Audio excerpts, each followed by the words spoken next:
Aló. Muy buenos días a todos y a todas y gracias nuevamente por asistir y compartir este momento con nosotros. Tenemos un panel bastante interesante sobre el tema de drogas y violencia. Voy a presentar a cada panelista antes de su presentación, pero antes de iniciar, solamente para recordarles que deben tener papelitas para sus preguntas, que las pueden enviar y las haremos al final del panel, y si no tienen papelitas en cualquier papel pueden escribir la pregunta. Como se mencionó ayer, varios países de la región están enfrentando niveles extraordinarios de violencia que suele asociarse al tráfico de drogas. Paradójicamente, uno de los factores que contribuyen al incremento de la violencia es la respuesta de mano dura por parte de las autoridades. El panel va a tratar preguntas particularmente qué estrategias podrían disminuir los actuales índices de violencia y qué lecciones ofrecen las experiencias locales de prevención de la violencia. Vamos a iniciar primero con José Miguel Cruz, de El Salvador. José Miguel es profesor del Departamento de Políticas y Relaciones Internacionales de la Universidad Internacional de Florida. Es psicólogo, tiene un doctorado en Ciencias Políticas de la Universidad de Vanderbilt y una maestría en Políticas Públicas en América Latina de la Universidad de Oxford en Inglaterra. Fue el director del Instituto Universitario de Opinión Pública del UDOP de la Universidad Centroamericana de San Salvador desde 1994 hasta el 2006. Ha trabajado como consultor para el Banco Mundial, el BID, PAHO, el PNUD y varias otras organizaciones no gubernamentales en los temas de violencia, las pandillas y la gobernabilidad de Centroamérica. Como director del UDOP, supervisó más de 50 encuestas nacionales de opinión pública en América Central, especialmente en El Salvador, y llevó a cabo varios proyectos basados en encuestas de investigación sobre el comportamiento político, la violencia criminal y los derechos humanos. Ha estado trabajando con las pandillas de América Central desde el 96 y ha publicado varios artículos sobre la violencia en la región. José Miguel.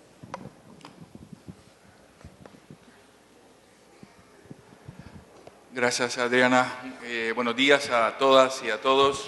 En primer lugar, gracias por la invitación a participar y compartir algunas ideas en la primera conferencia centroamericana sobre políticas de drogas.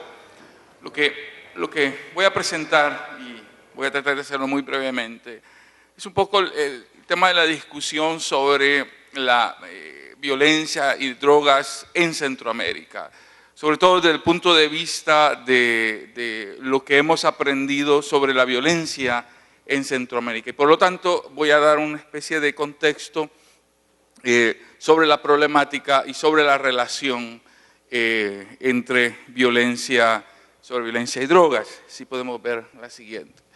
Obviamente, y para comenzar muy brevemente, no hay una única forma de caracterizar el vínculo entre drogas y violencia, y esto es algo que está claramente demostrado en la literatura, y es que la presencia de drogas no necesariamente genera violencia, y no toda violencia obviamente es producto de drogas, ¿no? Hay tres áreas de interacción, de drogas y violencia, y me voy a concentrar sobre todo en la última, porque creo que esto es fundamental para explicar la situación de violencia en Centroamérica. La primera, como muchos de ustedes saben, consumidores de drogas como victimarios potenciales. La segunda área de interacción, las drogas como negocio ilícito, que usa la violencia como agente regulador. Y la tercera, las políticas de seguridad que en muchos casos aumentan los niveles de violencia. Y creo que si un tema explica el tema de la violencia en Centroamérica, tiene que ver sobre todo con el tercer punto, y en esto me voy a concentrar en los 11 minutos que tengo. Si podemos ver la siguiente. Déjenme comenzar con esto. Esto ustedes lo saben, pero solo como contexto de inicio, ¿no? Las tasas de homicidio en América Latina, las últimas disponibles según la Oficina de las Naciones Unidas contra las Drogas y el Crimen. Y como ustedes pueden ver, arriba, con las tasas más altas de homicidio, hay 3 países centroamericanos: Honduras, El Salvador y Guatemala, ¿no? Lo que popularmente se conoce como el Triángulo Norte. Luego, hacia la mitad, hacia la sección baja, con menos niveles de violencia, tenemos los otros países centroamericanos, ¿no?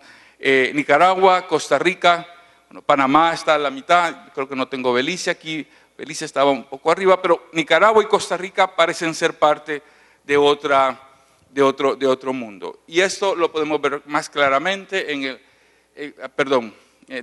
antes de eso, veamos la siguiente.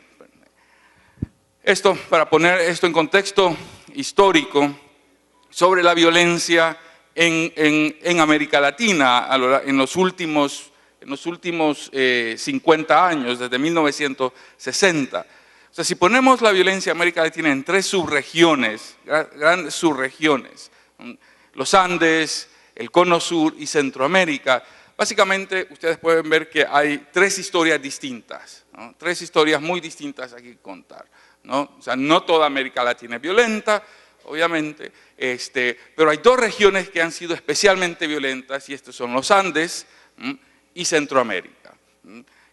Obviamente este gráfico incluye violencia medida como homicidios, como producto de guerras civiles y conflictos políticos. Y ustedes pueden ver, por ejemplo, en el caso de Centroamérica, a principios de los 80, donde las guerras civiles pusieron a Centroamérica en términos de tasas de homicidio. Pero lo que también pueden ver es que hacia finales de la década del 2000, de la primera década del 2000, Centroamérica está básicamente a los mismos niveles que estaba Centroamérica y México están a los mismos niveles en los cuales estaban durante las guerras civiles de los 80. Ahora, podemos ver la siguiente. Esto es lo que quería decirles. Hay una historia con respecto a Centroamérica que básicamente divide a Centroamérica en dos partes, el norte y el sur.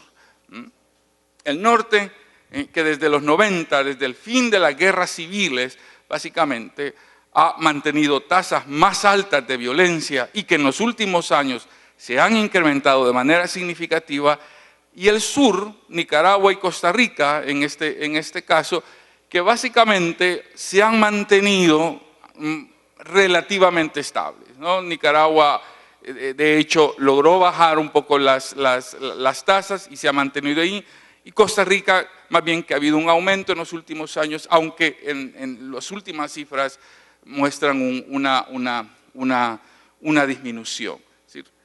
De nuevo, el énfasis es, hay dos Centroaméricas en términos de violencia, ¿no? Una extremadamente alta, la región más violenta probablemente del mundo, y otra no tan violenta. Déjenme ver, ahora les muestro el número de homicidios, lo anterior eran tasas de homicidios. Estos son números de homicidios en sus regiones de Centroamérica, dividiendo el Triángulo Norte y el sur de Centroamérica. Y aquí hay dos elementos importantes, ¿no? Ya decía que la violencia en el norte de Centroamérica era alta, pero se ha hecho mucho más alta en los últimos años. Y se ha hecho mucho más alta, y esos incrementos significativos en la violencia tienen que ver con algo específico, y tienen que ver con políticas de seguridad. Tienen que ver con políticas de seguridad, en el caso de Centroamérica, con la mano dura, a inicios de los años 2000, donde ustedes pueden ver que en lugar de disminuir las tasas, el número de homicidios, los homicidios básicamente se disparan, y luego hacia la segunda mitad del 2000 tiene que ver con la guerra contra las drogas en México. Ojo que estos datos no incluyen a México, solo incluyen El Salvador, Guatemala, El Salvador, Honduras, Nicaragua y Costa Rica. Pero ustedes pueden ver cómo básicamente hay un quiebre también a partir de 2007, cuando inicia la guerra contra las drogas en México, que tiene cierto impacto en Centroamérica. Y luego está la otra historia, luego está la historia del sur de Centroamérica, Nicaragua y Costa Rica, que, digo, para los estándares del sur de Centroamérica, ciertamente hay un aumento, pero no es un aumento en nada comparable con lo que sucede en el norte de Centroamérica, ¿no? En el norte de Centroamérica básicamente lo que hay es una explosión de violencia sobre niveles ya muy altos de violencia. Entonces, de ahí, esta es una de las ideas fundamentales, y es que la violencia en Centroamérica está más asociada a las políticas de seguridad. El aumento de la violencia parece estar más asociado a las políticas de seguridad que a la penetración de drogas en la región. Si consideramos que las drogas en realidad empezaron a fluir por la región más o menos a mediados de los 90. Las políticas de seguridad en la región han desatado unas dinámicas de violencia que han exacerbado las ya existentes. Podemos ver la siguiente. Esto es, mis disculpas por mostrar algunas cosas en inglés, pero tenía esto en inglés y quería solo usarlo. Como producto de las políticas de mano dura en Centroamérica, gracias, como producto de las políticas de mano dura, básicamente lo que sucedió es que muchos jóvenes terminaron en la cárcel. Y la razón por la cual muchos jóvenes terminaron en la cárcel era supuestamente por su asociación con pandillas. Pero dentro de las figuras legales se usaron mucho este tema de la posesión de drogas. Así es que muchos jóvenes que terminaron en las cárceles bajo la acusación de ser pandilleros no eran necesariamente pandilleros, sino que simplemente porque se les había encontrado alguna cantidad de droga. Y esto contribuyó significativamente al aumento de la violencia. Sobre todo porque Centroamérica no produce ni consume cantidades importantes de drogas, no al menos como en vecinos de la región. Es una región de paso de drogas y básicamente lo que encontramos en Centroamérica en relación con las drogas es dos tipos de actores. Narcotraficantes, que en algunos casos controlan las rutas de la región y controlan territorio, y las pandillas juveniles, que controlan, en algunos casos controlan barrios y mercados locales de drogas. El discurso, sin embargo, cuando ustedes oyen el discurso político predominante en la región, es que la penetración de la droga es la causa fundamental de la violencia. Es decir, este es el mensaje que oímos, especialmente en el norte de Centroamérica, ¿cierto? Que el caos, la vorágine de violencia que se experimenta en el norte de Centroamérica tiene que ver con la penetración de las drogas. Y con que el problema de las drogas es un problema externo a Centroamérica y no interno. Y por lo tanto, si podemos ver la siguiente, si ese es el problema, si ese es el problema, según el discurso oficial, es necesario fortalecer la lucha frontal contra las drogas, básicamente con el entrenamiento y equipando los cuerpos de seguridad, usando los militares y creando comandos tácticos especiales, ¿no? Si ustedes oyen, por ejemplo, el discurso del presidente hondureño en este momento, se puede resumir en esto, ¿cierto? El problema de la violencia en Honduras tiene que ver con las drogas y la única manera de enfrentarlo es básicamente fortalecer los militares y fortalecer las capacidades ofensivas y militares de las policías, ¿no? Y luego hay otro discurso que es considerar las alternativas a la prohibición, discriminación y legalización. Ya sé que me quedan 2 minutos, pero quiero terminar pronto. Ahora, sin embargo, el narcotráfico, sí, sin duda, está contribuyendo a la nueva ola de violencia, pero no es el principal problema. Mi argumento, y yo insisto en esto, que no es el principal problema de la seguridad en Centroamérica y no es la causa fundamental de la violencia. Es un gráfico, voy a saltar este gráfico por cuestión de tiempo. Y el problema fundamental, en mi opinión, tiene que ver con las instituciones, especialmente en el norte de Centroamérica. Estamos hablando en el norte de Centroamérica con instituciones que son extremadamente corruptas, que reproducen la impunidad, que fueron penetradas, y esto se lo debo a Adriana, que vino con esta idea hace algunos años. Perdón, antes un poco, si podemos ir.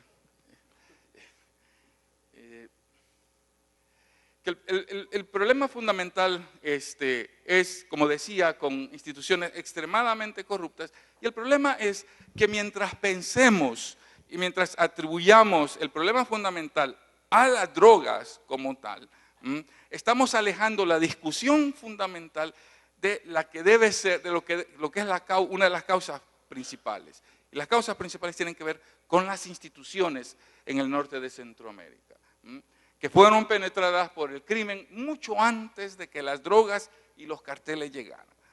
Y esto ha subsistido en el norte de Centroamérica en los últimos años. Este es solo un dato, encuesta del America's Barometer. Preguntamos si la gente piensa que la policía, su policía en su comunidad está involucrada con el crimen.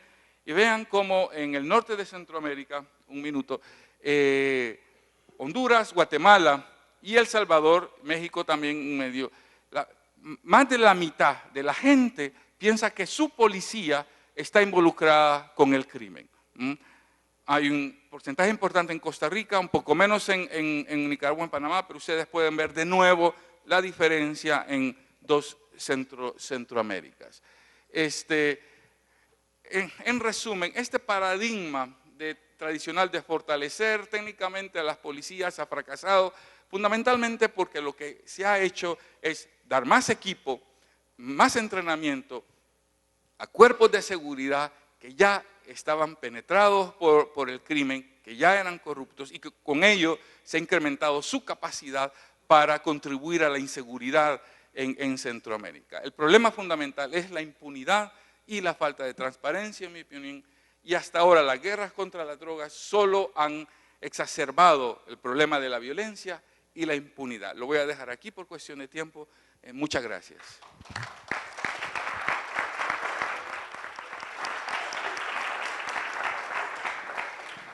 Gracias, José Miguel.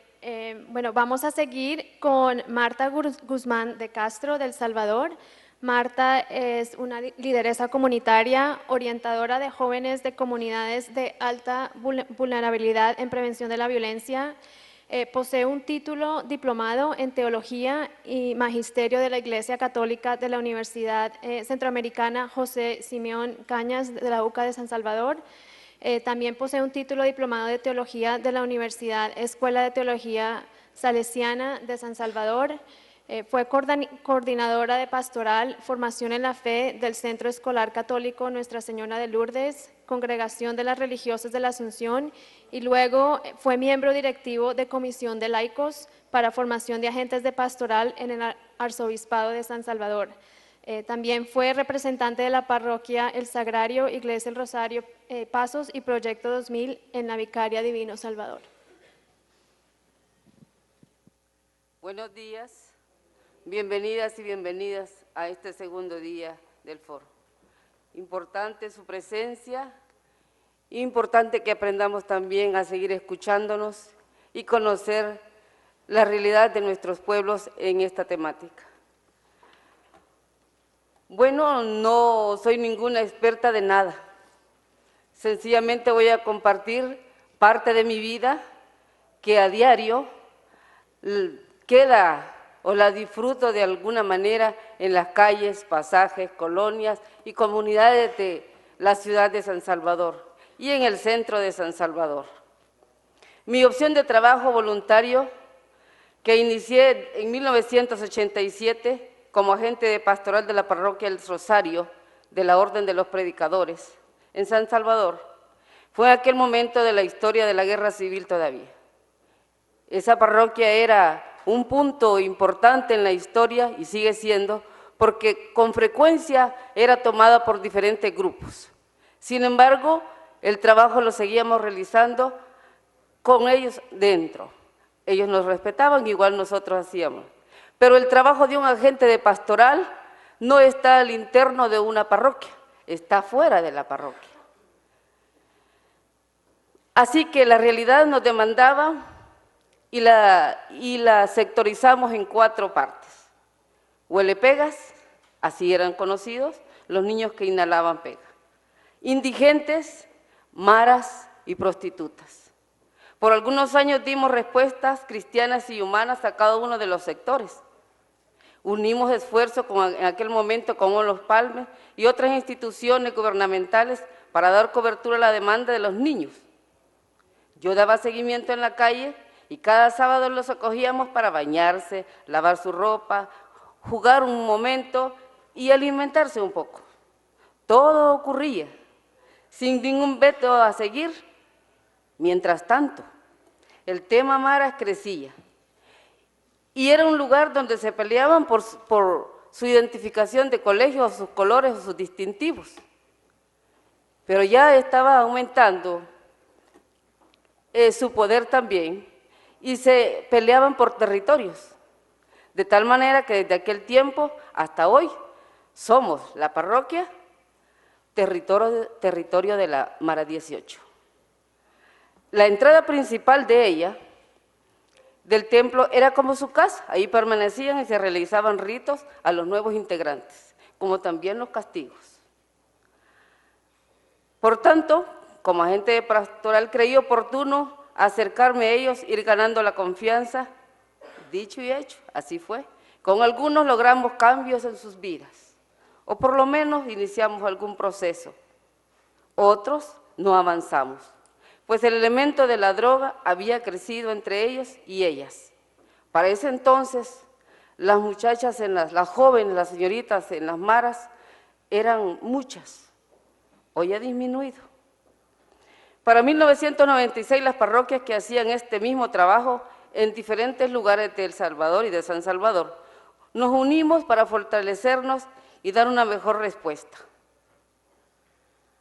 Antes del año 2000, nos preguntamos y nos encontramos a nivel nacional con diferentes organizaciones y nos decíamos, la juventud, porque los medios ya presentaban a los jóvenes como la violencia, como creadores de la violencia.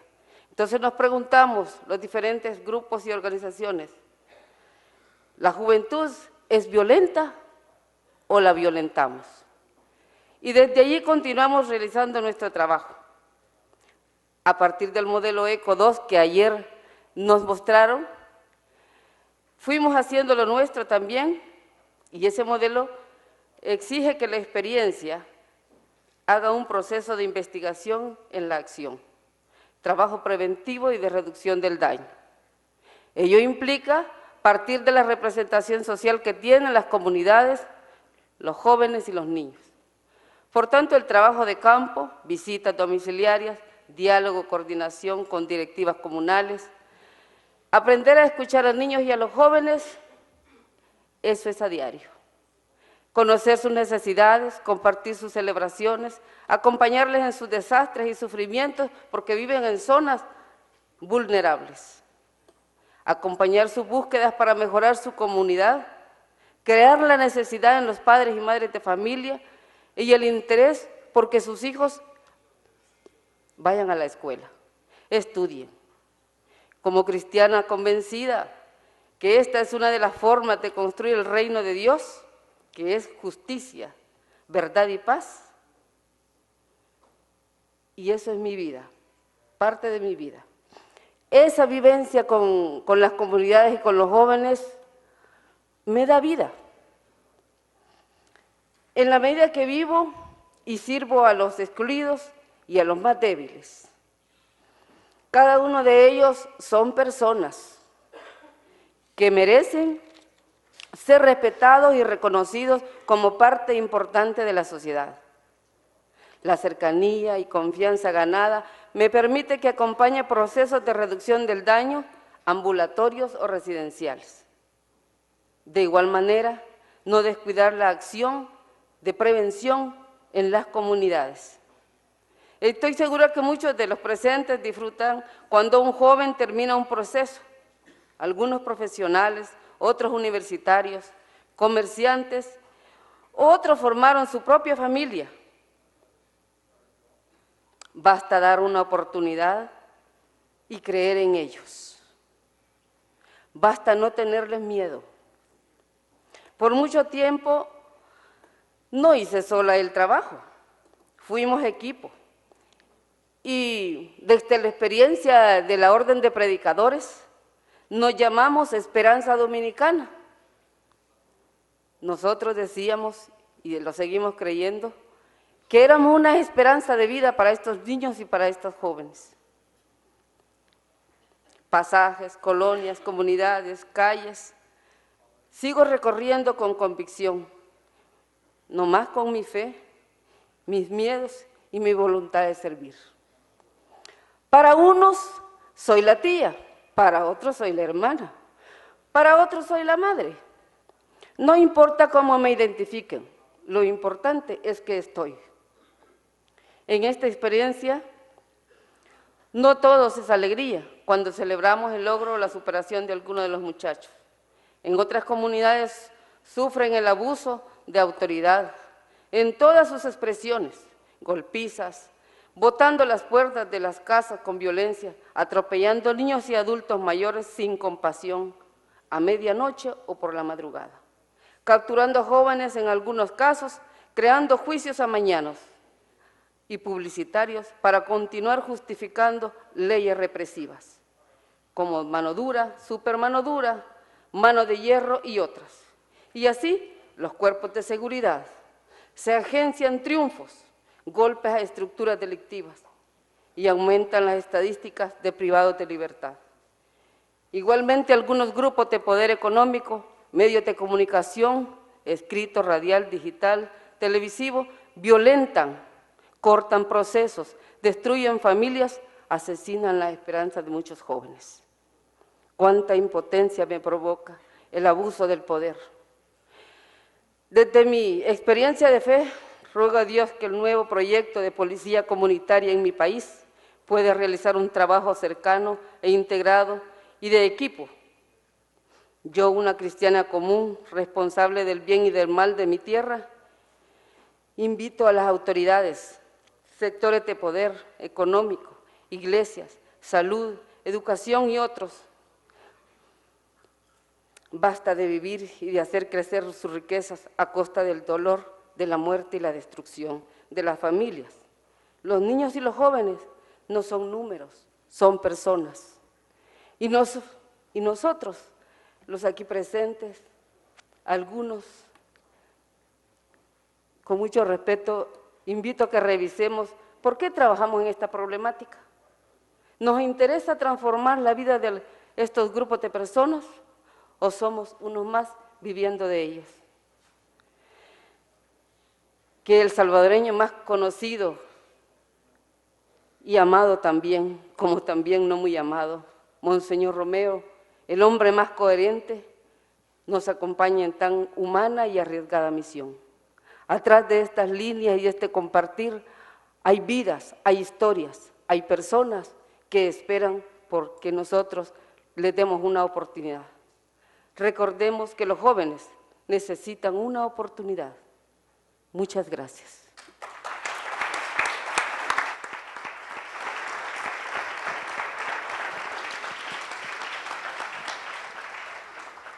Gracias, Marta. Ya iba a enviar el papelito. Vamos a seguir con Siu Guillermo Tenorio Antiga, de México, director general de Participación Ciudadana para la Prevención Social de la Violencia y la Delincuencia de la Secretaría de Gobernación de México. Siu es licenciado en Ciencia Política por el Instituto Tecnológico Autónomo de México, ITAM, y maestro en Políticas Públicas Comparadas por la Facultad Latinoamericana en Ciencias Sociales, Flaxo. Fue diputado integrante de la Cuarta Legislatura de la ALDF. En el Gobierno del Distrito Federal se desempeñó como Coordinador General de Educación, actualmente senador suplente de la República y director de Participación. Gracias, Siu. Muy buenos días a todos. Agradezco a nombre de la Secretaría de Gobernación y muy en especial del subsecretario de Prevención, Roberto Campa, la invitación a participar en esta quinta conferencia latinoamericana sobre política de drogas. Señor embajador, me distingue mucho con su presencia esta mañana. Gracias por estar aquí.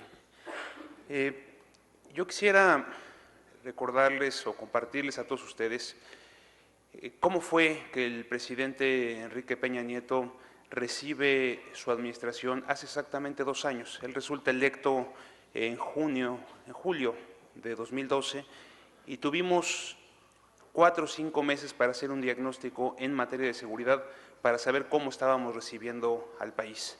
Tuve el honor de ser parte de ese equipo que en la transición, en el periodo de transición, recibió pues, el estado en el que se encontraba el país. Y aquí les comparto de dónde partimos para tomar lo que es ahora la nueva visión o el nuevo enfoque de México en materia de política de drogas. Primero, como ya se mencionó aquí, en la pasada administración, en la administración del presidente Felipe Calderón, se declara una guerra contra las drogas. Aquí están solamente algunos indicadores de qué pasaron estos 6 años. La Policía Federal creció en 5 o 6 años de 12.900 elementos a 36.940 elementos. Ese es el tamaño de la Policía Federal al concluir la pasada administración.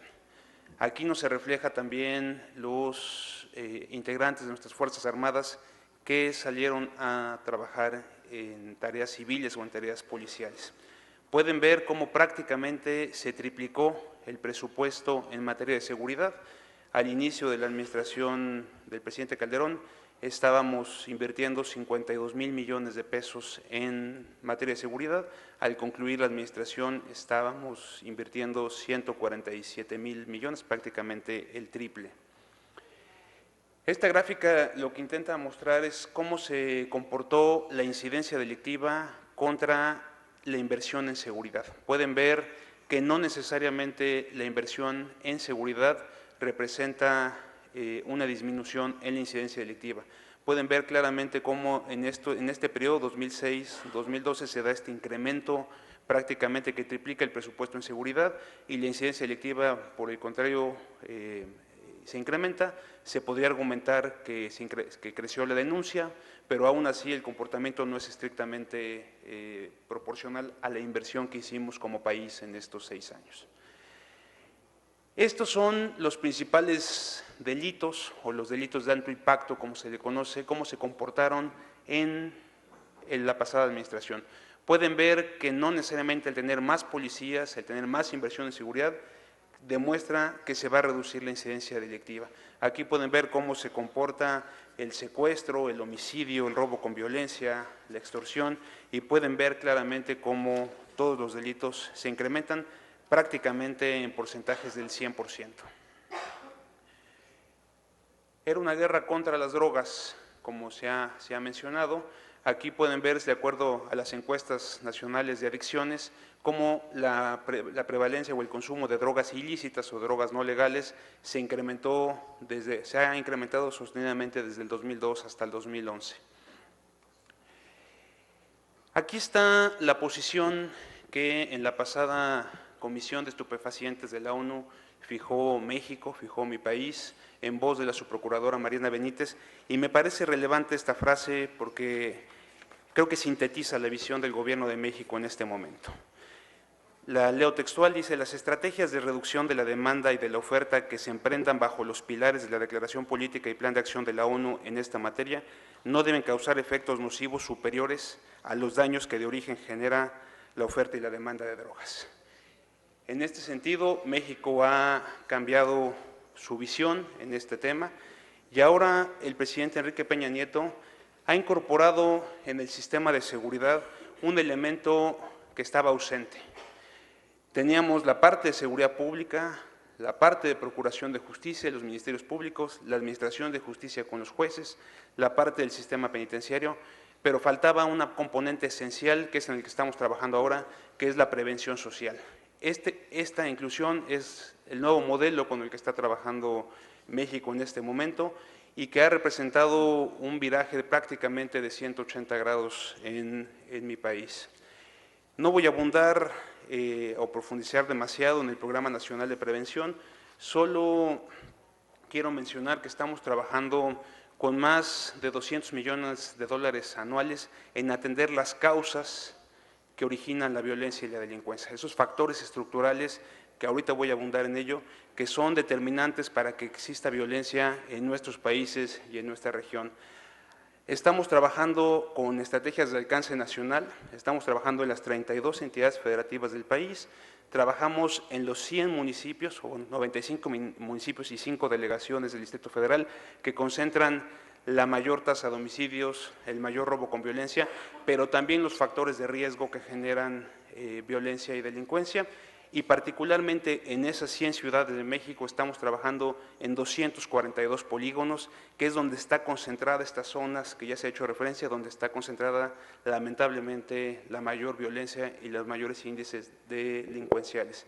Estamos trabajando 9 secretarías de Estado, que son todas las que están en la parte superior, y también estamos trabajando con los gobiernos estatales, los gobiernos municipales, los ciudadanos, las organizaciones de la sociedad civil y el sector privado. Hay un reconocimiento que en esta tarea de contener la violencia y la delincuencia el Estado no puede por sí solo, requiere de otros elementos de la sociedad y es ahí donde estamos cerrando filas.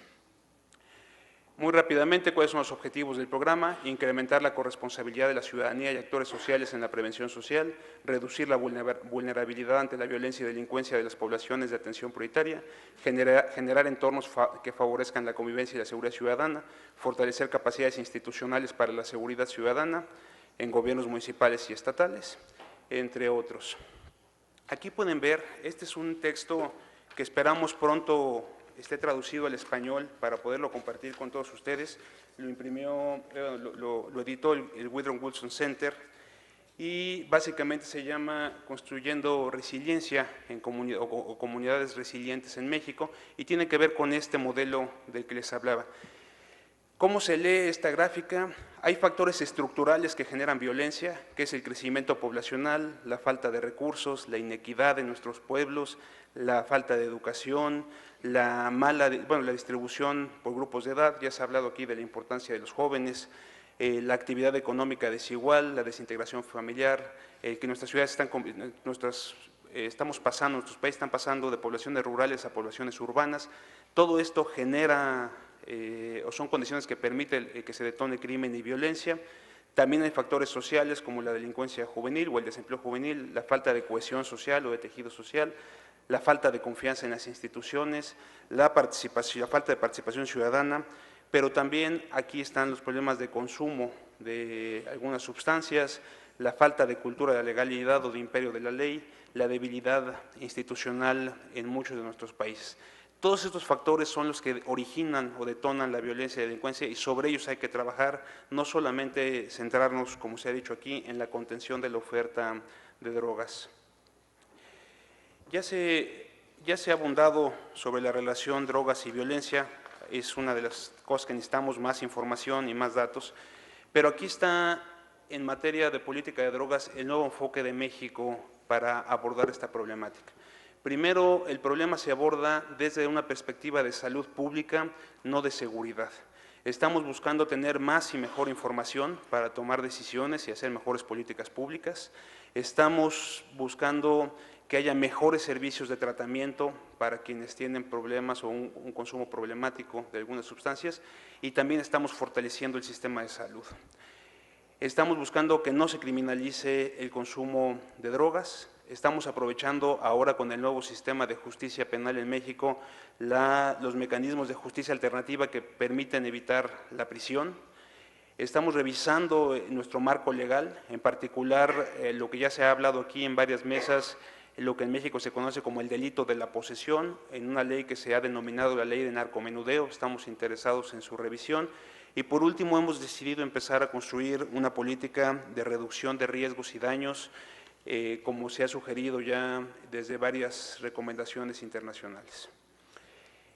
Quisiera concluir mi participación solamente dejando la idea de que la discusión sobre cómo debemos los países abordar el problema de las drogas no solamente tiene que ver con el marco legal. Hay muchas acciones que tenemos que hacer los estados y en ese sentido México ha hecho público ya un decálogo de acciones con las que estamos trabajando en este tema específico de prevención de adicciones.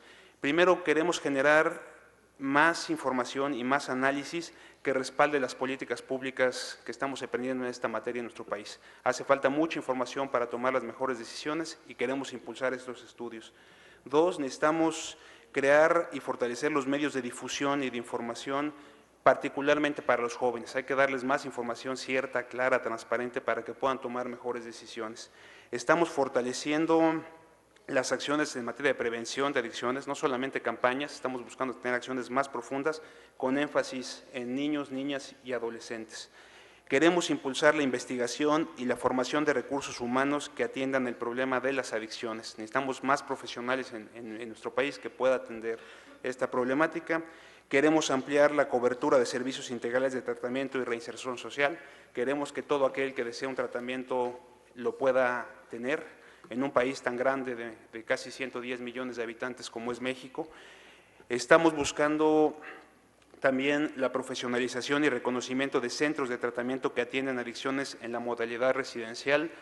México no tenía un censo, por ejemplo, de los centros residenciales de tratamiento. Hoy estamos trabajando en ello y los estamos fortaleciendo. Estamos trabajando en la actualización del marco normativo para la reducción de la demanda de drogas legales e ilegales. No solamente es una discusión, como se ha mencionado aquí, de drogas ilegales, estamos trabajando sobre todo en drogas legales. La droga que en México está más relacionada con delitos y con violencia es el alcohol, pues ahí también estamos trabajando con mucha contundencia. Impulso a la implementación de modelos de justicia alternativa, como ya lo mencioné, desarrollo de modelos de tratamiento de adicciones al interior de los centros penitenciarios, es un tema que tenemos que trabajar con el consumo de drogas al interior de las cárceles, lo que se conoce en la literatura como prevención terciaria, y finalmente fortalecer la cooperación internacional, que es teniendo un rol activo no solamente en las instancias digamos, institucionalizadas como es la OEA, la CICAD y otros espacios, sino también en este tipo de conferencias y eventos que nos permiten enriquecer la visión de mi país. Finalmente, les diría que México ha cambiado esta visión, estamos trabajando en las causas estructurales que generan la violencia y la delincuencia. Hace unos años se decía que el lema oficial era que las drogas no lleguen a tus hijos. Hoy queremos que nuestros niños no lleguen a las drogas, reconociendo que el problema va a estar ahí y lo que necesitamos es ciudadanos, familias y comunidades más fuertes y más resilientes. Muchas gracias.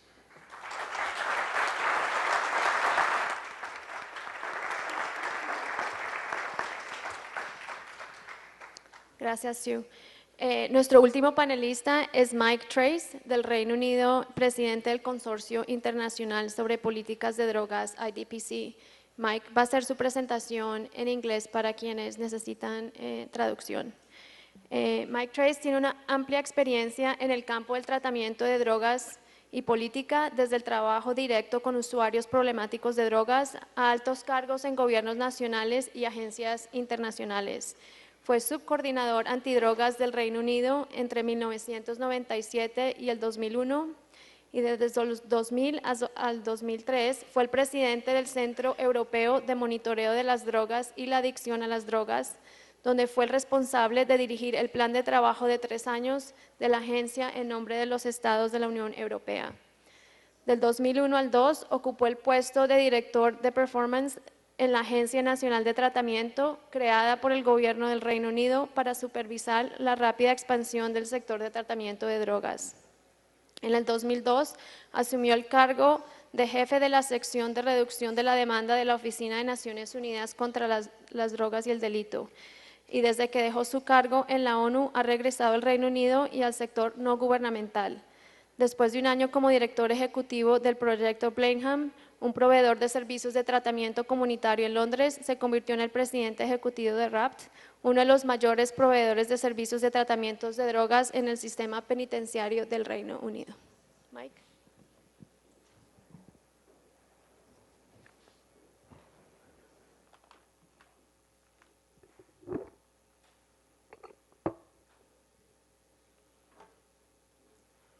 Good morning, ladies and gentlemen. Thank you, Adriana, and thank you also to the Confidrogas Committee for inviting me to this conference and to your region, and particularly to the beautiful country of Costa Rica. Also, my thanks to the other speakers for helping to increase my knowledge on the local situation in this region. I start with apologies. Adriana has already given one. I am one of the few speakers here who is unable to give my presentation in Spanish, so I do apologize, you have to use the headset. My other apologies is my limited knowledge of the drug policy situation on the ground in this region. I'm very dependent on the other delegates and my International Drug Policy Consortium colleagues and members that work in this region.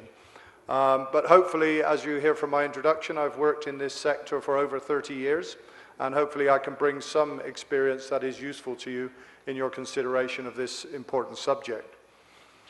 As the chairperson's introduction said, I have spent 20 of those years working in street projects, and particularly for me in prisons, working with drug users, primarily in the UK, but also for some time in the USA. And for 10 years of that experience, I've been in the policy world within the United Nations or the European Union and the United Kingdom government.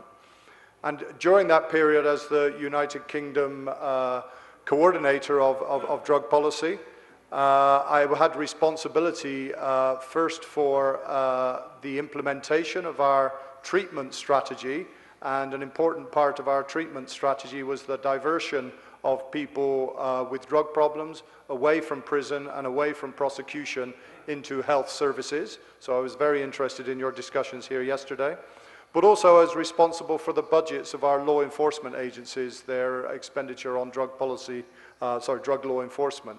So this subject I'm going to concentrate on today looks at the strategic use of law enforcement resources to try to reduce drug-related harms.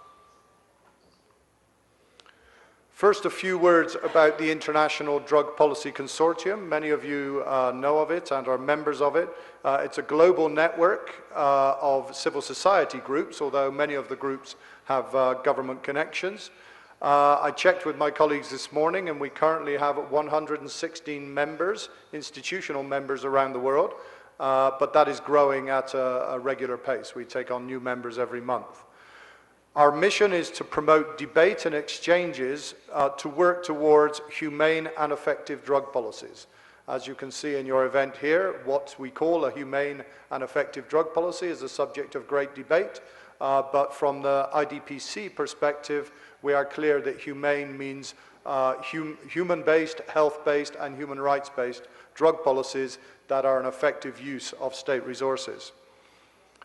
We do this in two ways. We aim to strengthen the capacity of civil society and non-governmental groups to influence governments and policymakers internationally.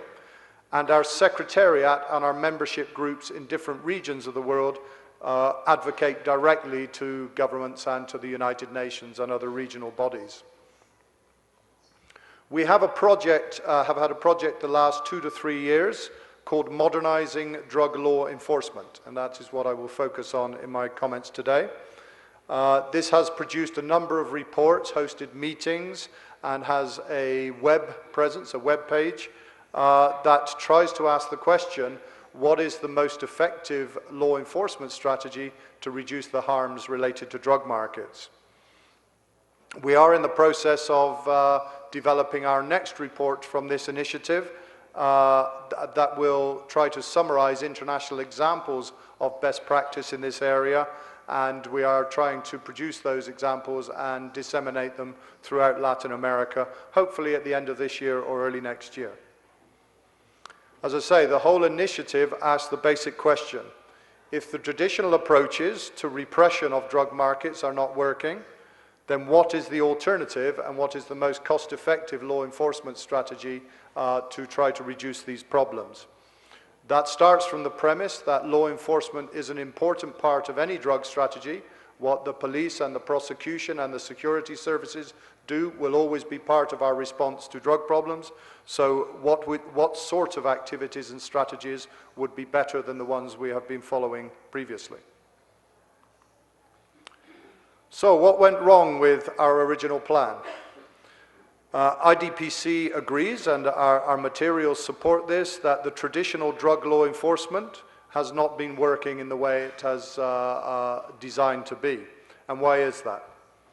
It's important to state what the original theory was of the people who constructed the repressive approach to controlling drug markets. The theory was that if you could suppress production of these, what were seen as dangerous substances, that you could suppress the distribution and create barriers to the distribution of these substances, and if you could deter potential users from becoming involved in using these substances, primarily through arrest and punishment, then that would lead to a continually diminishing scale of drug market. Less users, less production, less distribution. And the lower scale of the drug market would lead to less harms, less violence, less health problems, less social problems. Now that has been the theory for 100 years of drug policy. As you have heard from many other people, and I won't go through it all again, but there are many reasons why this strategy has not worked. These are well rehearsed, but I would just summarize from the perspective of our Modernizing Drug Law Enforcement project, is that there is a growing acceptance in policy circles that demand for drugs will always exist in humankind, in every society and every part of the world, that this demand, together with the profit motive that can be achieved from distributing illegal commodities, will always ensure that there is some form of drug market in every part of the world. And it is unrealistic to implement the scale of activities to fundamentally eradicate that market. I always use here, and it doesn't make me popular in Washington sometimes, but I always use the life experience of the USA, which for 40 years was the richest country in the world and had the best and strongest institutions to try to repress the drug market and to reduce the consumption. And even in the US, with a very committed strategy, seemingly unlimited resources, they were not able to implement broadly enough a strategy that could suppress demand, a strategy that could stifle supply, and a strategy that could eliminate production. So my conclusion from that is that even in the best conditions, politically and financially, it is not possible to make a successful, long-term, sustainable, successful supply reduction strategy. And of course, as we've heard many times in this conference, trying to pursue this strategy has very severe negative consequences. Big costs to society, financial costs, social costs, and costs in terms of crime. And if we accept that there are always going to be some form of drug market, what we have created is probably the most harmful form of an illegal market. It's a violent market, it's a market that has capacity to corrupt institutions, it's a market that has a big impact on communities in many parts of our countries. And also, it's less talked about, it's still a very accessible market. I can talk from the UK experience, and we do surveys of young people in the UK, and they tell us that illegal drugs often are easier for them to obtain. This is young people under 18. They're easier for them to obtain than legal drugs like alcohol or tobacco. So legal drugs have controls and sales controls and restrictions on the retail supply, and the drug market, the illegal drug market, remains very accessible to young people. So we have ended up probably with the worst form of drug market. Now, good law enforcement leaders have known this for some time. They have known that their strategies are not achieving what they set out to achieve, and they know that they are fighting a constant uphill battle to try to demonstrate success. But it's very hard for leaders politically or in the law enforcement executive to acknowledge this publicly. So, if the acceptance is that we can't eradicate the market, the question then that follows is what sort of market is least harmful for society? So what might an alternative law enforcement strategy look like? And the first thing we emphasize in the Modernizing Drug Law Enforcement project is that we need to reorganize our objectives. In the drug policy world, as I say, for 100 years, the objectives have always been we want to arrest as many people as possible, we want to seize as much drugs as possible, we want to eradicate as many hectares of production as possible. These are the wrong objectives. They are process objectives based on an assumption that those arrests and seizures and eradications will achieve the reduction in harms we are after. What we need is to reset the objectives towards those harms. And I'm very pleased to hear the presentation from our colleague from Mexico, and we've been watching very with satisfaction the way that Mexico has very explicitly at the top political level reset its objectives of drug law enforcement. I think it's a very essential step. And the new objectives should be much more direct. We want to reduce violence, we want to improve community, the reality of community living, we want to reduce corruption. These are the things we want to reduce, not the process measures of simply saying an arrest is a success. And law enforcement leaders need to plan strategies and operations that have the best chance of achieving these new objectives. That means law enforcement strategies have to be intelligence-led. You need to understand the dynamics of your market before deciding which elements of that market to intervene on. There is the concept that many of you will know about targeted deterrence, that law enforcement should very specifically have very clear objectives of what it wants to achieve through its intervention in the market and target its actions so that the market is affected in a beneficial way. As we say, as we have said too many times in the past, even a successful operation makes the market more harmful. And there's one aspect that's very much followed in European law enforcement is to move markets indoors, away from visible communities. That has a very bad, it doesn't mean the market is disappearing, but it does mean that it has much less impact on the community, and it's a much harder market to access for new entrants. But law enforcement also need to become comfortable with the idea that you tolerate certain forms of market. If you accept there's going to be a drug market, you want to focus your resources on the harmful forms of market, you have to accept there are forms of illegal drug markets you have to tolerate. And this is politically very difficult, institutionally very difficult. So my final slide I want to cover is, let's have a short think. And in the Modernizing Drug Law Enforcement project, we want people to think about what do we mean by benign or harmful types of market. And this does mean some very different types of thinking. But if we move back to the objectives I mentioned earlier, benign means a less violent market, a market where the power of organized crime is minimized within that market, where there is less community impact. The law-abiding community are less affected by the operation of the market. And as I've said previously, there is less accessibility to the substances to new entrants or young people. And the sorts of market is a very big debate, and I certainly could not cover it in the couple of minutes I have remaining, but it's a very big debate of what types of market we should therefore be tolerating or even encouraging. But they do revolve around something of the following concepts, that drugs that are produced and distributed, are produced within small-scale, what I call cottage industry arrangements, rather than large-scale, powerful, organized crime networks. We in the UK call them friendship networks. A lot of our supply in the UK happens between small groups of friends, and that's a relatively benign supply structure. No violence, no big impacts on the community. It's better that markets take place in closed settings because they do not affect other people going about their daily business, and they do not make it easy for new entrants. And we want a market generally that is difficult for young people particularly to become aware of and engage in. And some of the markets I find interesting, particularly in my United Nations work, is some of the things that are represented by policymakers as new threats could be seen as part of the solution. We have a lot of discussion at the United Nations about the dark web and internet-based drug markets. Now, this is not very simple resolution, but basically the drug market on the internet, could be seen as a much more benign form of drug market than the street drug markets we have become accustomed to. There is an argument that if the internet is allowed to proceed as a very open drug market, it could increase the scale of the market, so that needs to be taken into consideration. But it certainly is a type of market that has much less visibility, much less violence attached to it.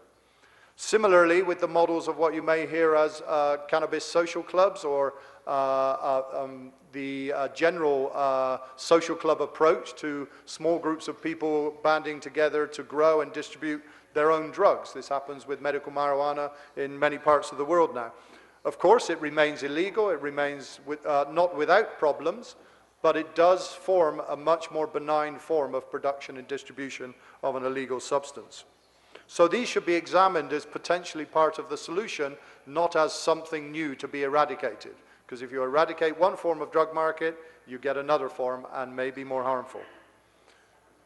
So I think time is defeating me. I had one more slide. I will slip it up very quickly because people always say, and it seems to me that this is all very logical about reformulating and refocusing our strategies, so why don't we do it?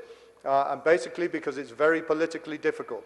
It's very politically difficult after 100 years or 50 years of saying we will fight the drug market in all its forms. It's very difficult to say, well, we're going to stop doing that now and we will focus on one type of market and tolerate another type. So there are all sorts of dilemmas to law enforcement leaders and to politicians to say we are going to follow this new strategy.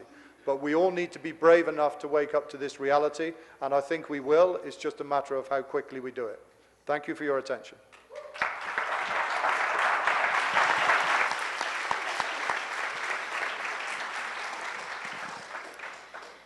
Gracias, Mike. Le recuerdo antes de finalizar con Juan Carlos, que si tienen preguntas que por favor las manden por escrito. Nuestro discutidor, Juan Carlos Garzón, de Colombia, es actualmente Global Fellow del Woodrow Wilson Center y asesor del Ministerio de Justicia de Colombia. Es politólogo especialista en teoría y resolución de conflictos armados de la Universidad de los Andes de Colombia y recibió su título de maestría en estudios latinoamericanos de la Universidad de Georgetown. Como investigador del Woodrow Wilson Center, está a cargo de un proyecto enfocado en la política de drogas y la seguridad ciudadana en América Latina.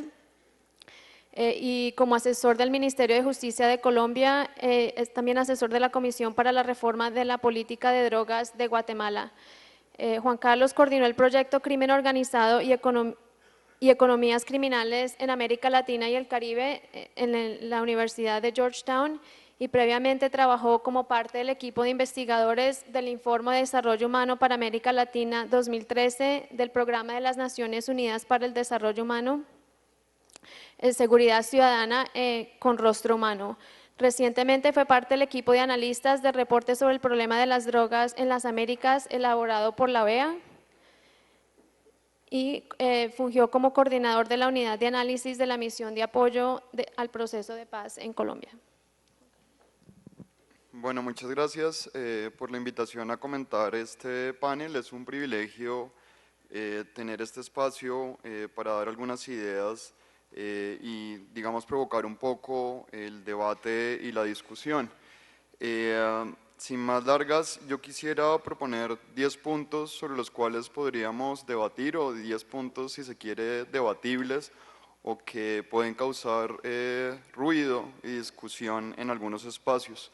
El primero de ellos es esta idea de que no hay una relación unívoca entre las drogas y la violencia. Me parece que ese punto de partida en América Latina puede sonar muy controversial, pero a la vez es muy oportuno.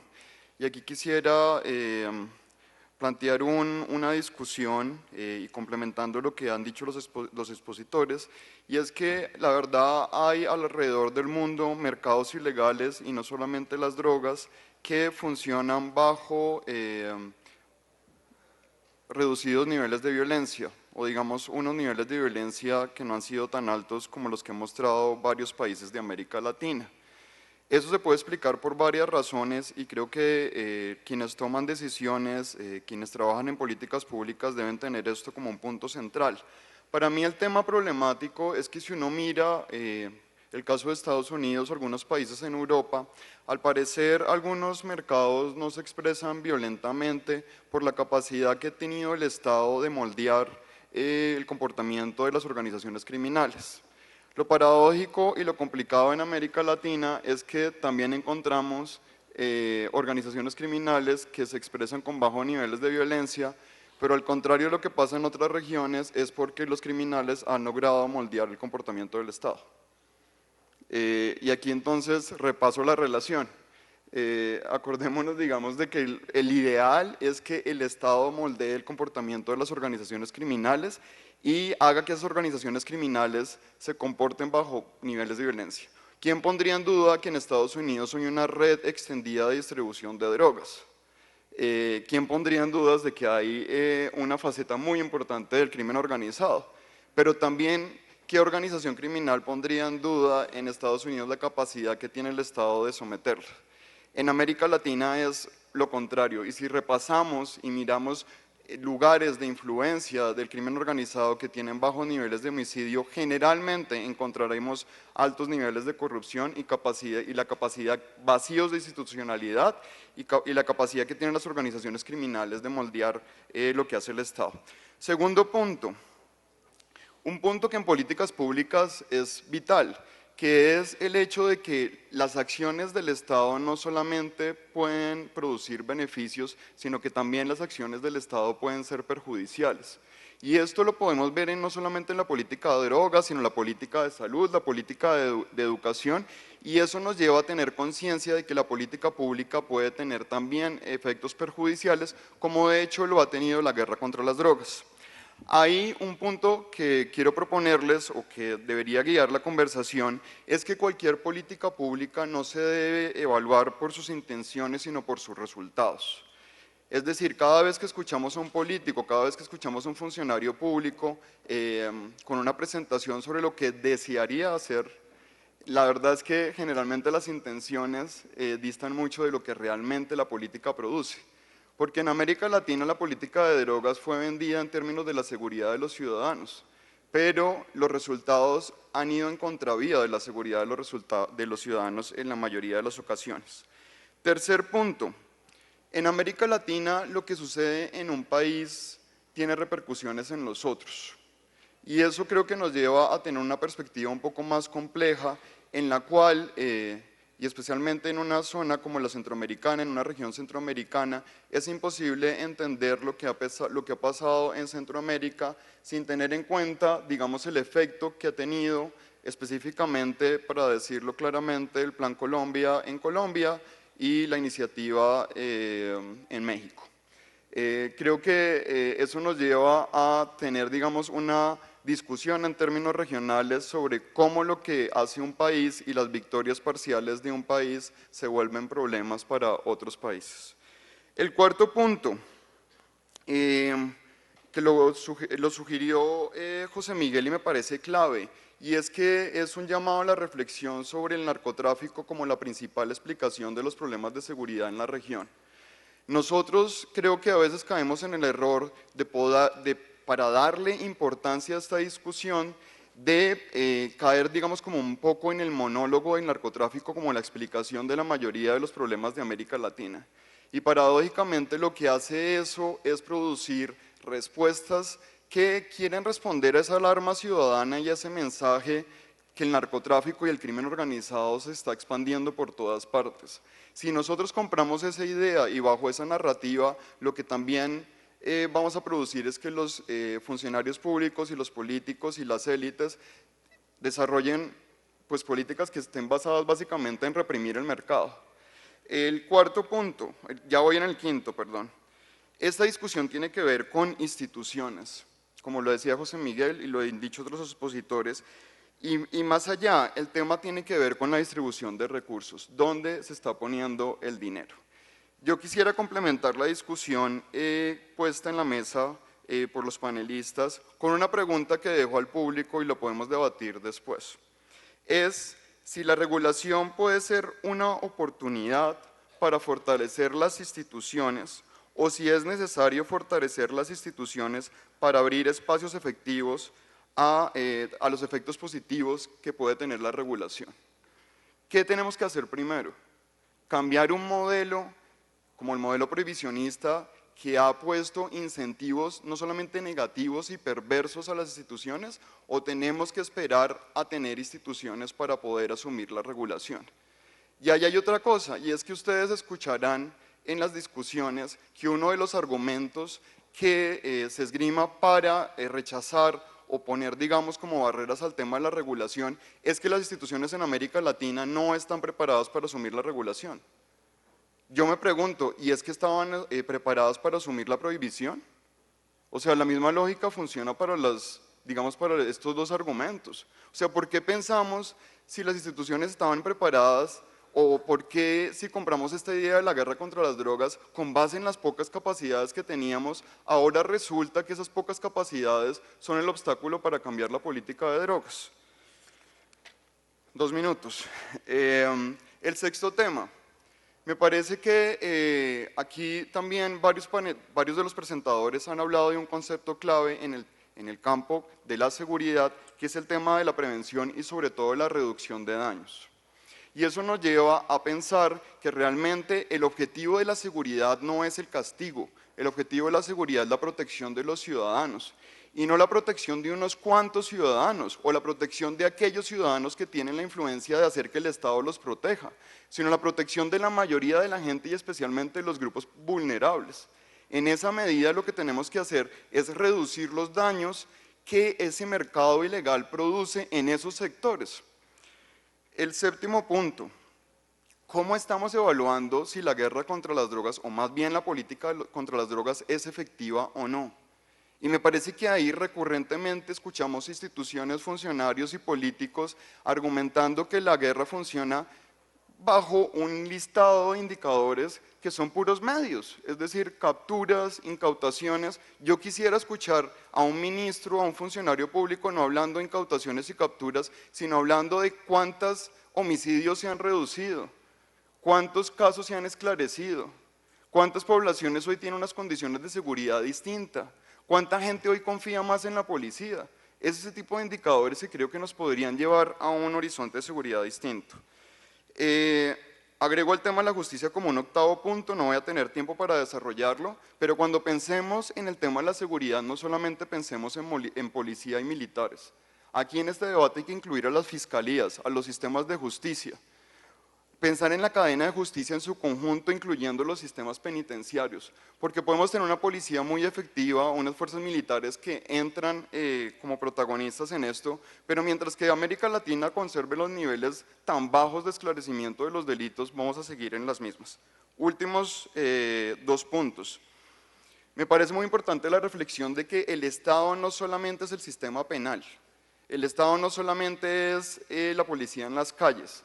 Eso es una presencia insuficiente e ineficiente del Estado, pero no hay que desconocer que hay una tensión y que las personas que trabajan en el tema de prevención y salud pública van a una velocidad y las fuerzas de seguridad del sistema de justicia van en otras, y muchas veces ellas entran en tensión. Entonces para mí ha resultado muy interesante ir, por ejemplo, en una ronda de conversaciones con funcionarios públicos en cualquier país y reúnanse ustedes con el ministro de Seguridad o el ministro de Defensa o el ministro de Gobernación y después vayan a hablar con las personas que trabajan en prevención y parecen 2 estados distintos.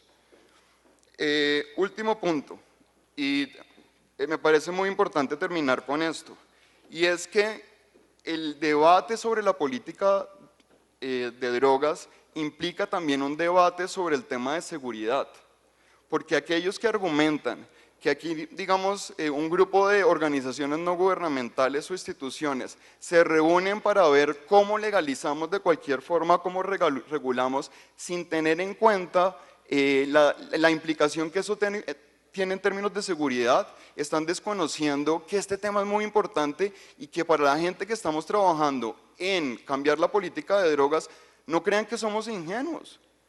También estamos pendientes de cuáles son las implicaciones que tiene esto. La diferencia es que cuando nosotros hablamos de seguridad, y en esto incluyo varios colegas, no lo hacemos de una manera idealista o planteando objetivos irrealizables. Si uno se para desde el horizonte de la política de drogas, tiene la obligación de pensar el tema de la seguridad de manera sensata, de manera realista, pensando en que el Estado tiene recursos limitados y que esa ideal de terminar con el crimen organizado es una gran farsa. Muchas gracias.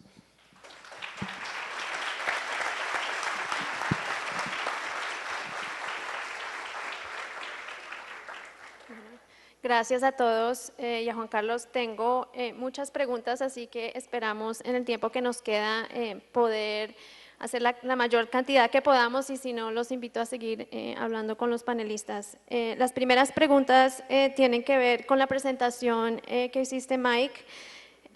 preguntando un poco sobre si cuando estás hablando de condiciones benignas del mercado, estás hablando de tema de regulación, si puedes expandir un poco al respecto. También, ¿qué características tendría que tener un Estado para poder regular un mercado abierto de drogas? Y si puedes comentar un poco en cómo este plan pudiera funcionar dentro de un paradigma en temas de raza y rango social.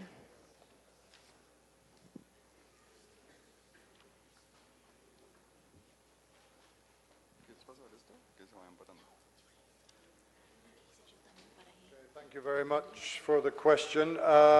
Actually, in the presentation, when I was talking about more benign forms of drug market, my formulation and assumption was forms of drug market still within a paradigm of prohibition. Of course, there is a very long debate and a very important debate about whether more benign, least harmful forms of drug market would exist under a regulated or legal regime. But that wasn't the comments I was making. I was exploring possibilities under a continued prohibited structure. Of course, the debate follows some of the same principles, though. Obviously, if your concern is violence related to a drug market and the control of a drug market by organized crime, then regulation, you have to accept, potentially creates the conditions where that violence and organized crime role is reduced. It's the potential outcome.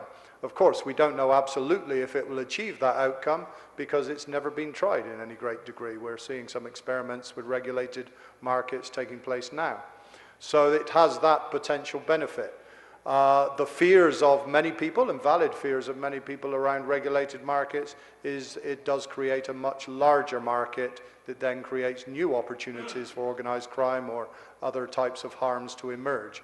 For many, many years, and actually for my own experience in working within the government system and within the United Nations, you were never allowed to talk about the possibility of regulated markets being a better solution. One of the great things of just the last few years in government circles is you are allowed to talk about it now. Lots of people lost their jobs over the years, and lots of legislative structures in many countries actually say that government officials are not allowed to talk about regulated markets. But in the last few years, we are seeing that opening up. We've seen the breaking of that taboo. And that is a good thing. And I come back to we should start from our objectives. What are the harms of a drug distribution that hurt our society, hurt our individuals? And what can we do to create the circumstances where those harms are as small as possible? And if any administration debates that properly, if any community debates that properly and comes to the conclusion that a regulated market does have the best chance of reducing the harms, then it's not for me or Western powers or the United Nations to try to stop them doing it. So, but my speech was about law enforcement within a prohibition regime. Mike, perdona, quizá otra pregunta un poco relacionada es, bueno, para muchos fue muy importante escuchar tu opinión y quisieran saber un poco más sobre tu perspectiva sobre la regulación que acaba de hacer el gobierno de Uruguay. Si tienes alguna opinión al respecto. The question was about the decision of Uruguayan government to go with a national regulation of cannabis, and I would include that in the final comments of my previous answer. For whatever reason, the government of Uruguay has decided that that is, has a good chance of being the best way to manage the cannabis market in that country, and my view is that they have been very brave to come to that position. They've come to that position in a very serious way. I've had engagements and meetings, and IDPC has had meetings with the representatives of Uruguay who are pursuing this policy. Some of our members have been involved in advising the Uruguayan government on their policy. So it's a good example of an administration doing some very deep thinking of what the market is likely to be best managed, and they are trying something brave and new. I would emphasize the newness, and I think the Uruguayan government emphasized the uncertainty of the outcome of their initiative. So once again, rather like the administrations in the USA who have taken this route, they are putting a lot of money into evaluation and consideration of what the results will tell us. I think our job from other institutions and from other parts of the world is to watch these experiments very supportively and very constructively, and to learn from the results. So I think these are new directions, and in any new policy direction, I think it's very important to take a good, long, sober look at what the results are. As Juan Carlos was saying, it's the results that matter. Gracias.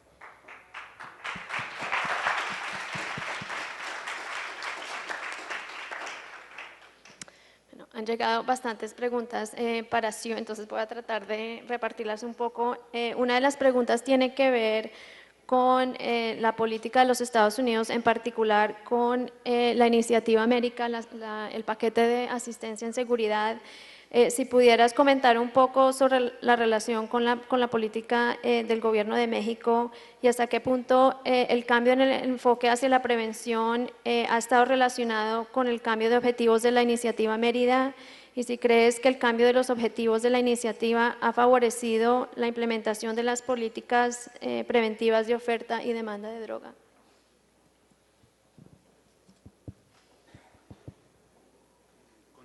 Con todo gusto.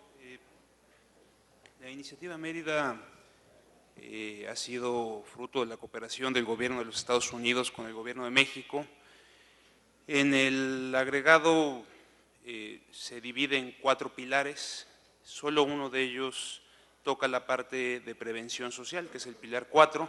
Lo primero tiene que ver con fortalecimiento institucional, con capacitación a las fuerzas de seguridad, y la otra con equipo y, digamos, infraestructura para poder cumplir con las tareas policiales y de seguridad que tiene México. En ese sentido, ha habido una estrecha cooperación con el Gobierno de los Estados Unidos, y lo que estamos buscando es que en esta nueva etapa, encabezada ya por el presidente Enrique Peña Nieto, se reflejen los nuevos objetivos que tiene el Gobierno de México, es decir, que el pilar 4, que era el más pequeño y el más reducido, que tenía que ver con temas de prevención, ahora tenga un espacio más amplio, más fuerte, en función también de los objetivos que ha planteado el presidente de la República.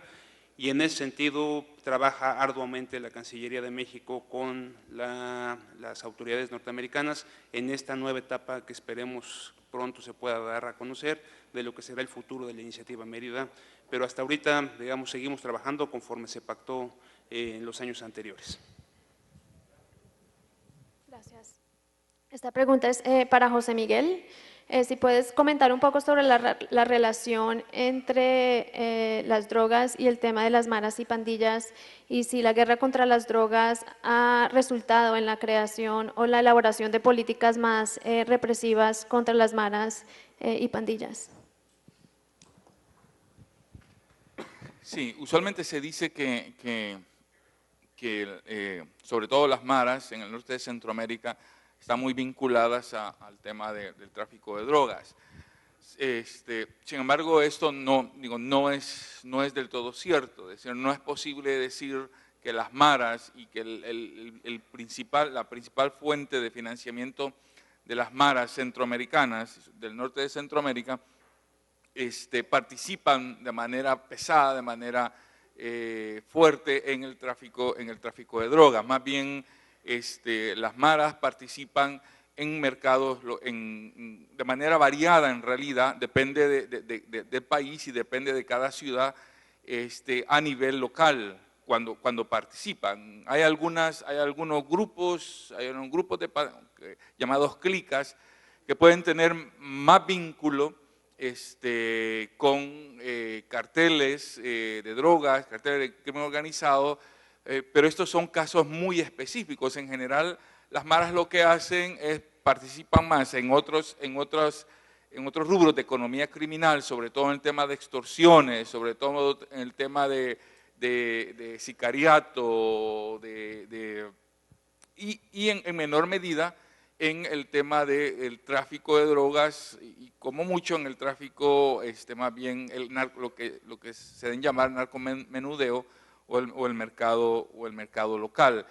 De ahí que en realidad las manos duras en el norte de Centroamérica estuvieron orientadas, más que al tema de las drogas, estuvieron orientadas al tema de las maras, de las pandillas, ¿no? Y en algunas ocasiones lo que usaron fue usar figuras legales como el tema de posesión de drogas para ir detrás de las pandillas, ¿no? Pero el tema fundamental era ir detrás de las pandillas en un momento que, en mi opinión, las pandillas no eran la amenaza que representan ahora. Y básicamente lo que hicieron con las manos duras fue la profecía autocumplida, fue construir el monstruo de las pandillas que son ahora. Gracias. Estas preguntas son para Sue y para Mike Trace, tienen que ver un poco con el tema de la participación de la sociedad civil. Para Mike, si podías comentar un poco sobre qué tipo de apoyo o si hay apoyo de parte del gobierno, particularmente apoyo económico para el trabajo de las organizaciones de la sociedad civil. Y relacionado, Sue, si puedes hablar un poco sobre qué tipo de participación existe con la sociedad civil para involucrarlas en el trabajo que están haciendo. Y si puedes comentar un poco más en detalle sobre el presupuesto y un poco en cuanto a la implementación de las estrategias a nivel de la comunidad y a la administración. Con todo gusto. Uno de los pilares fundamentales del Programa Nacional de Prevención Social de México es justamente la participación de la sociedad civil, no solo de la sociedad civil organizada, que son las asociaciones, las organizaciones no gubernamentales, sino también de los individuos. Estamos buscando cómo el individuo puede hacer algo por su comunidad. Y es por eso que existe una dirección general que se llama justamente de participación ciudadana, que es la que con la que me honraron al invitarme a colaborar en este proyecto. Yo vengo de trabajar en organizaciones de la sociedad civil, conozco lo difícil que es trabajar desde ese lado y en ese sentido hemos tratado de generar canales eficientes, no solamente discursivos de participación. El Programa Nacional de Prevención invierte más o menos $200 millones al año que se reparten todos directamente a estados y municipios. Es decir, México es un país muy grande, es decir, de más de 110 millones de habitantes, y lo que estamos buscando es que por lo menos de lo que recibe cada estado o cada demarcación prioritaria, entre un 5 y un 10% pueda ser destinado directamente al trabajo con organizaciones de la sociedad civil. Estamos buscando cambiar el marco normativo. México era un país que hace 40, 50 años le temía a la colaboración con los ciudadanos, con las organizaciones. Hoy es claramente otra realidad. Les voy a poner un ejemplo muy sencillo. Cuando arrancó la administración o inició la administración del presidente Enrique Peña Nieto, había una recomendación internacional de que no teníamos un medio eficiente para garantizar apoyo y para canalizar a mujeres víctimas de violencia. Esa recomendación dio lugar a que México cuente ahora con un call center, una línea de atención especializada para brindar apoyo psicológico, legal, jurídico e inclusive hasta orientación a dónde tienen que presentar una demanda a mujeres que son víctimas de cualquier tipo de violencia. Esa línea hoy es operada por una organización de la sociedad civil que encontramos que hacía un trabajo excepcional en el Distrito Federal, en la Ciudad de México, y trabajamos con ellos para que ellos sean quien hoy operan esa línea a nivel nacional. Es decir, es la sociedad civil haciéndose cargo de parte de las responsabilidades del Estado. Esta fundación se llama Fundación Origen y es una línea que anunció el presidente Peña Nieto el 25 de noviembre pasado. Es decir, estamos buscando hacer alianzas reales, concretas, gobierno con las organizaciones de la sociedad civil para brindar soluciones a problemas o a recomendaciones específicas que tenemos. Esto implica un cambio total en la manera de entender el gobierno, en la manera de entender las políticas públicas, pero lo que sí les puedo decir es que nos salió más o menos en el 20% del costo total de lo que nos hubiera a nosotros significado ese esfuerzo, haberlo hecho como gobierno. tenemos indicadores reales de los resultados que está dando la línea y lo más importante es que lo estamos haciendo con la calidad óptima que requería un servicio de esta naturaleza y eso fue gracias a una alianza con la sociedad civil.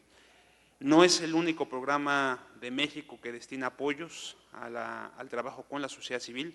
Hay otros programas, algunos que también dependen de la Secretaría de Gobernación o el Ministerio del Interior, pero lo que es un hecho es que México está tratando de establecer nuevos mecanismos o nuevos canales y una muestra de ello es que muchas personas que antes trabajábamos desde la sociedad civil, hoy somos parte de la administración que cabeza el presidente Enrique Peña Nieto.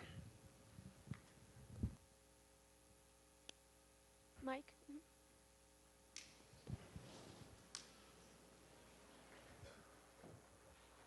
Yes, to add to what I said earlier and also to what Guillermo has just said, the area of civil society cooperation with governments is one of the areas that needs to change and improve, and there are good signs that it's changing and improving in recent years.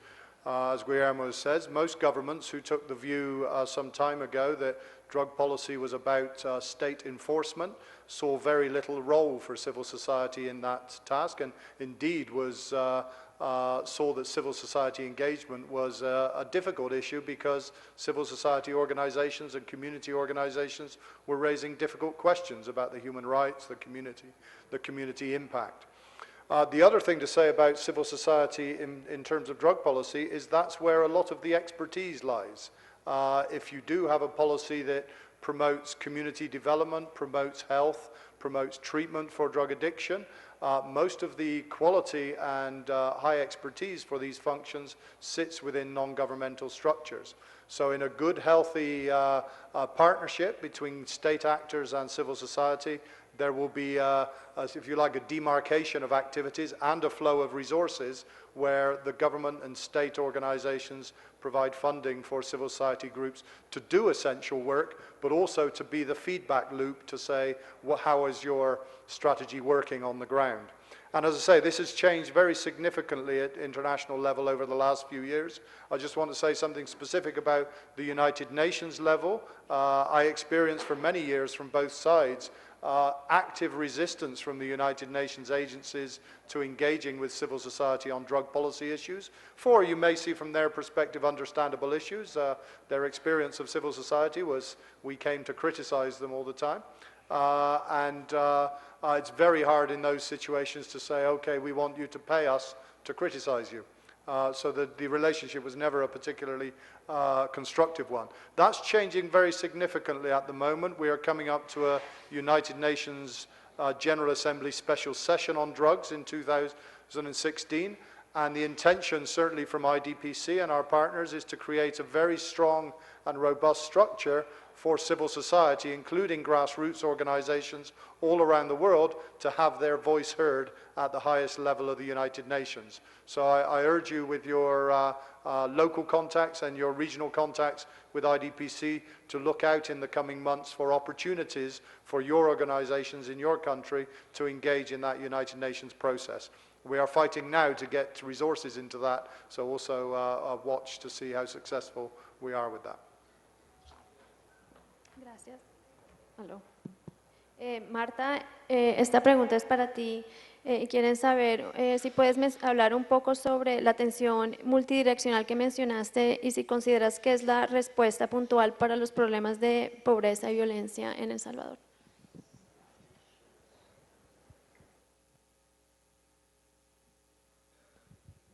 ¿Me podías repetir, por favor? Aquí.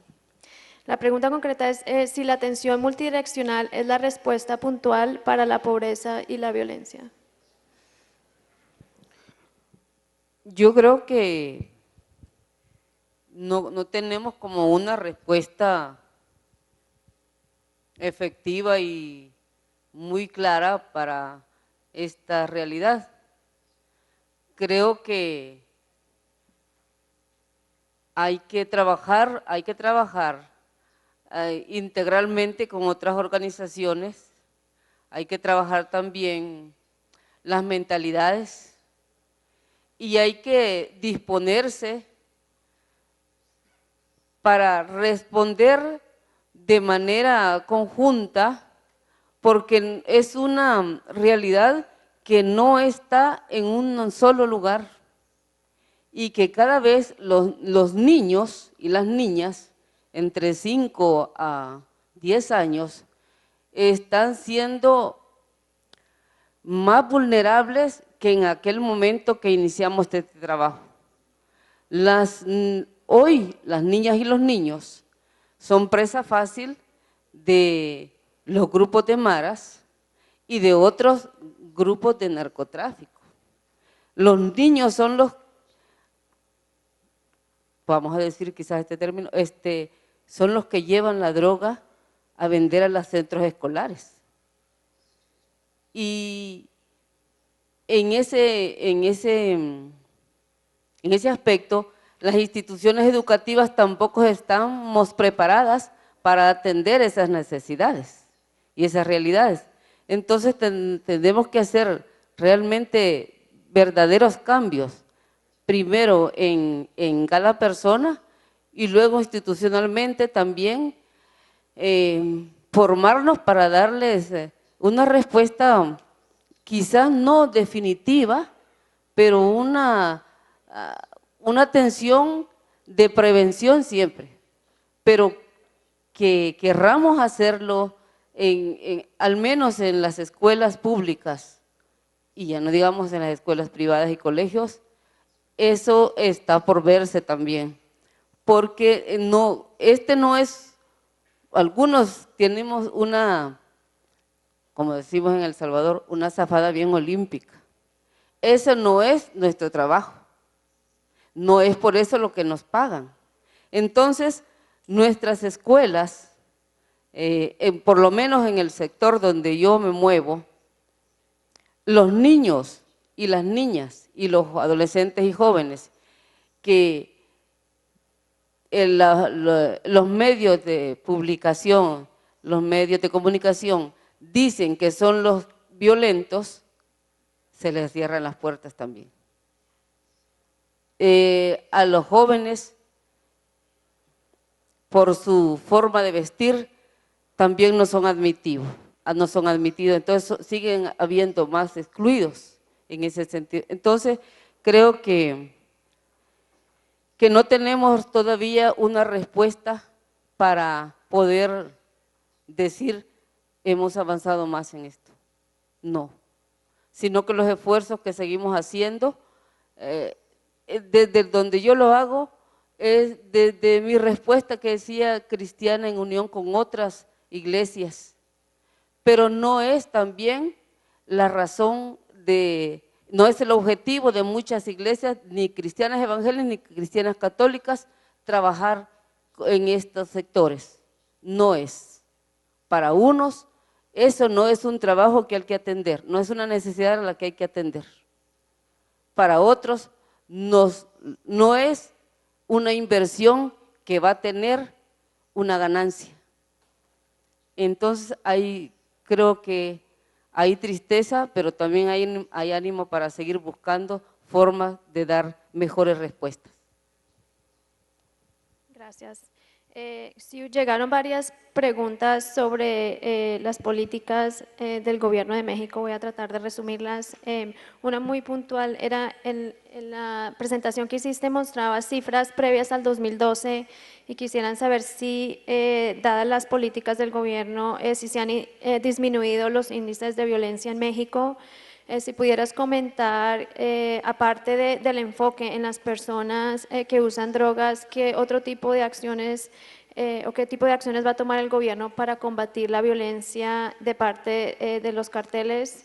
Un poco sobre el tema de justicia y cuáles las medidas que va a adoptar el gobierno para proveer justicia a las víctimas de la violencia de la guerra contra las drogas. Y finalmente, si pudieras comentar en la Gendarmería Nacional y qué medidas se van a adoptar para asegurar que no vulnere los derechos de la población, particularmente a los usuarios de drogas. Primero quisiera hacer una advertencia.